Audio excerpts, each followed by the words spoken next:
विवेक चूड़ामणि प्रस्तुतकर्ता स्वयं प्रकाश शर्मा। भाग 9। भाग 9 में श्लोक नंबर 225 से श्लोक नंबर 257 तक है, जिसमें गुरु ब्रह्म या आत्मा के बारे में बताते हैं। विवेक चूड़ामणि गुरु बताते हैं, ब्रह्म अस्तित्व है, ज्ञान है, अनंतता है, विशुद्ध है, परम है, स्व अस्तित्वमान है, शाश्वत है तथा अविभाज्य आनंद है। असल में ब्रह्म व्यक्तिगत जीवात्मा से अलग नहीं है। ब्रह्म बाहर भीतर विहीन है, उसका न तो बाहर है न भीतर है। ब्रह्म तो सदा विजयी है। यह जो परम एकता ब्रह्म है, यही अकेली वास्तविकता है, यही अकेली सच्चाई है, क्योंकि आत्मा के सिवाय और कुछ है ही नहीं। आत्मा के अलावा जो कुछ भी है वह तो केवल दृश्य मात्र ही है। परम सत्य के एहसास की अवस्था में जब परम सत्य प्राप्त हो जाता है, तब वास्तव में कोई और स्वतंत्र संकाय बचा ही नहीं रहता। यह सारा ब्रह्मांड जो अज्ञान के कारण अनेकों विभिन्न रूपों और आकारों में दिखाई देता है, यह ब्रह्मांड और कुछ नहीं है बल्कि ब्रह्म ही है। जो ब्रह्म मानव सोच की सभी सीमाओं से बिल्कुल स्वतंत्र है। अज्ञान के कारण हम कई प्रकार की वस्तुओं की कल्पना कर लेते हैं, लेकिन ब्रह्म तो उन सब से परे है और केवल वही एक है जो वास्तविकता है, जो सच्चाई है। एक घड़ा जो मिट्टी का परिवर्तित रूप है, वह घड़ा उस मिट्टी से अलग नहीं है। अनिवार्य रूप से हर हिस्से में, हर भाग में वह घड़ा मिट्टी ही है। फिर उसे घड़ा क्यों कहते हैं? घड़ा तो एक काल्पनिक नाम है जो हमने मिट्टी के उस आकार को दिया है। कोई भी यह नहीं साबित कर सकता कि घड़े का जो सार है वह सार मिट्टी के अलावा और कुछ है, जिस मिट्टी से वह घड़ा बना हुआ है। इसलिए अज्ञान के कारण घड़े की कल्पना मिट्टी से अलग की गई है, और जो उसका घटक मिट्टी है, वही मिट्टी इस घड़े की स्थायी वास्तविकता है, वही मिट्टी इस घड़े की सच्चाई है। इसी प्रकार यह सारा ब्रह्मांड, क्योंकि यह सच्चे ब्रह्म का प्रभाव है, इसलिए वास्तव में यह और कुछ नहीं है, यह केवल ब्रह्म ही है। इसका सार तो ब्रह्म है और ब्रह्म से अलग यह ब्रह्मांड अस्तित्व नहीं रखता। और जो कोई भी यह कहता है कि ब्रह्मांड तो ब्रह्म से अलग अस्तित्व रखता है, वह तो अभी भी भ्रम में है और वह सपने में अनर्गल बड़बड़ा रहा है। यह ब्रह्मांड वास्तव में ब्रह्म है, ऐसा अथर्ववेद का श्रद्धास्पद उद्घोषण भी है।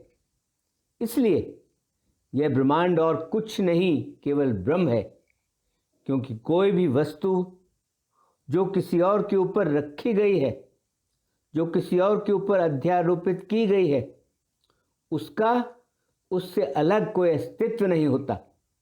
जिसके ऊपर वह रखी गई है, जिसके ऊपर वह अध्यारोपित की गई है, यदि यह मान लिया जाए कि यह ब्रह्मांड जैसे है वह सत्य है, वास्तविक है, तब उस सूरत में द्वैत का जो तत्व है वह तत्व कभी भी रुकेगा नहीं और उसकी बदसूरत विशेषताएं सदा बनी रहेंगी।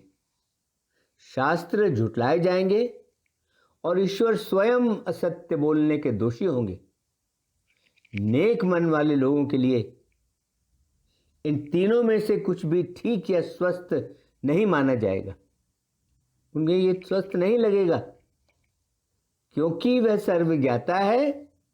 इसलिए ईश्वर सभी वस्तुओं के रहस्य को जानते हैं। उन्होंने भी इस दृष्टिकोण की गीता में यह कहकर समर्थन किया है कि लेकिन मैं उनमें नहीं हूं, ना ही वे जीव मेरे में है।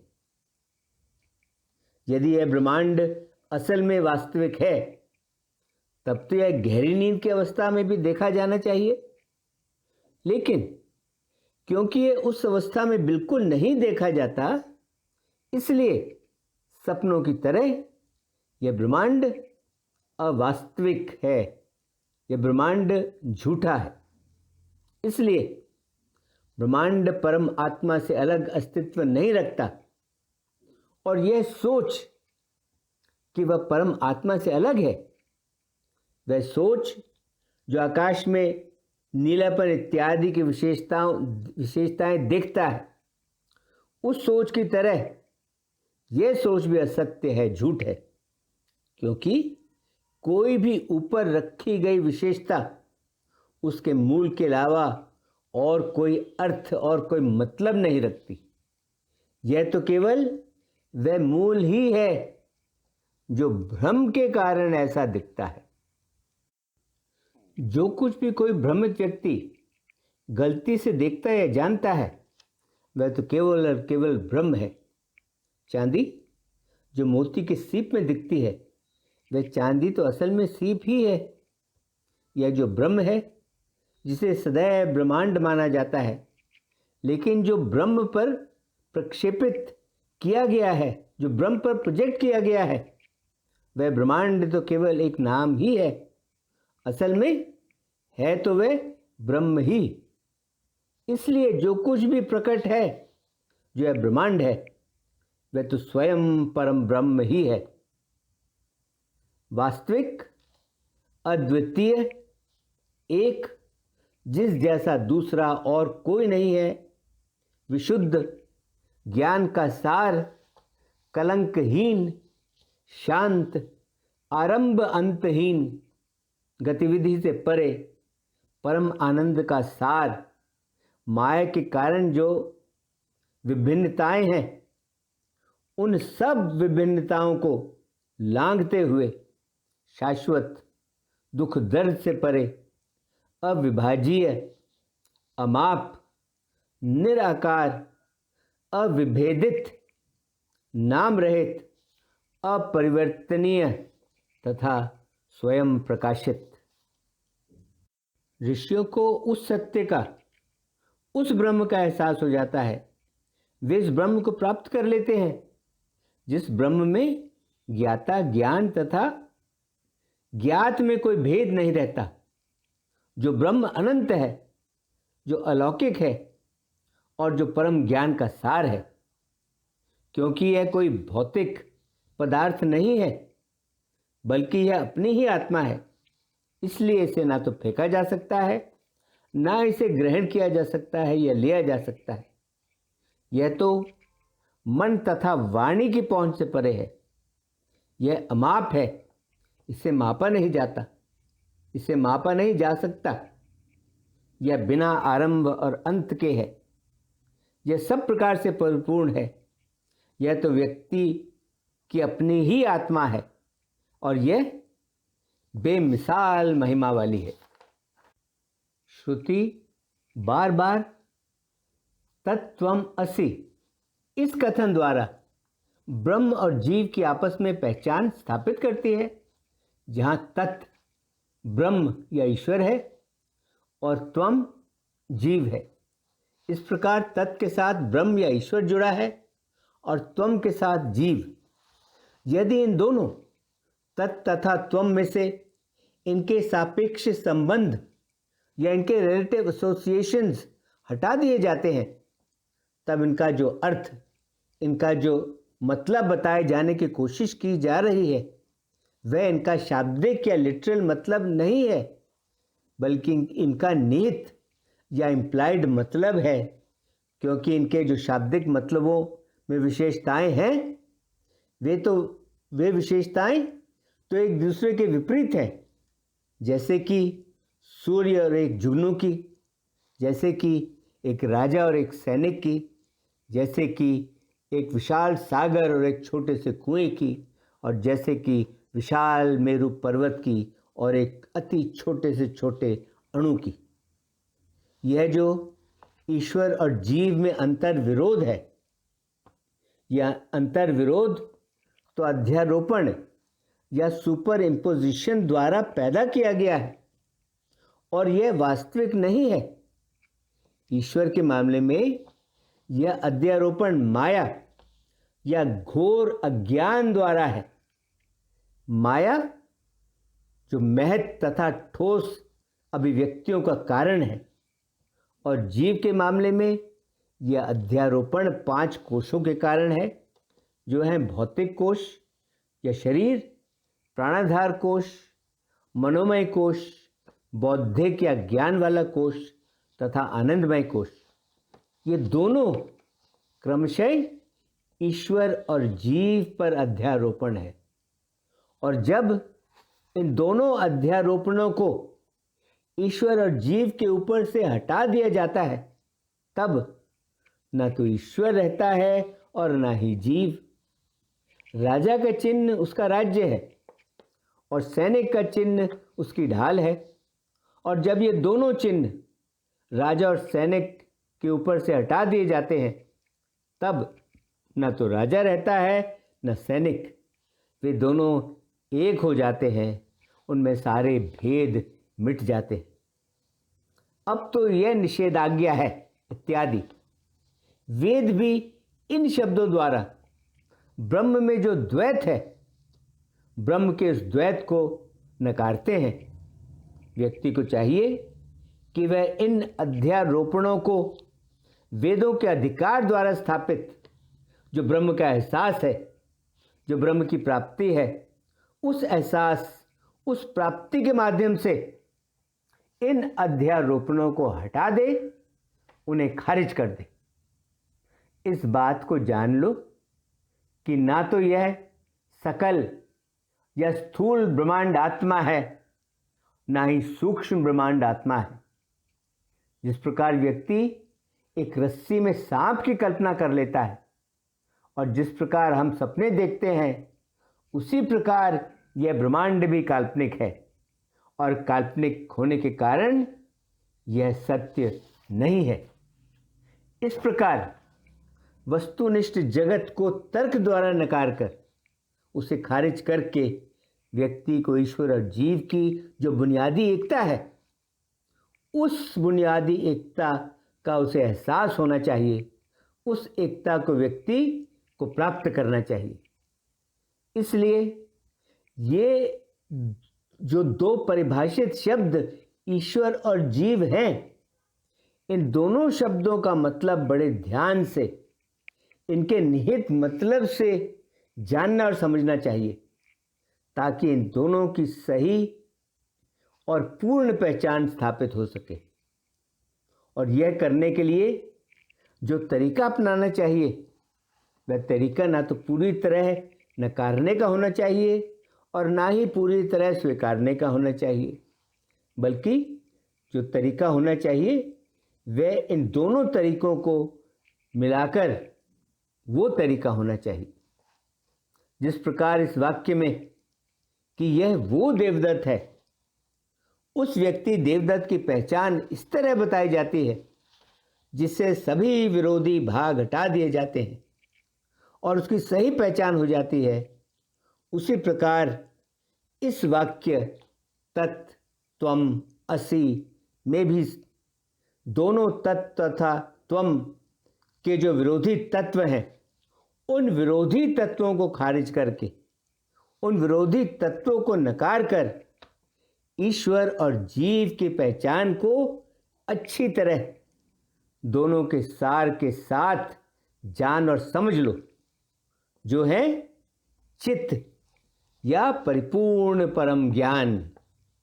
इस प्रकार सैकड़ों धार्मिक पुस्तकें, सैकड़ों शास्त्र ब्रह्म और जीव की एकता की पहचान की शिक्षा देते हैं। जो कुछ भी आत्मा नहीं है, जिसे व्यक्ति इस तर्क से नकारता है कि आत्मा सकल नहीं है, आत्मा सूक्ष्म नहीं है इत्यादि, तब व्यक्ति आत्मा को प्राप्त करता है।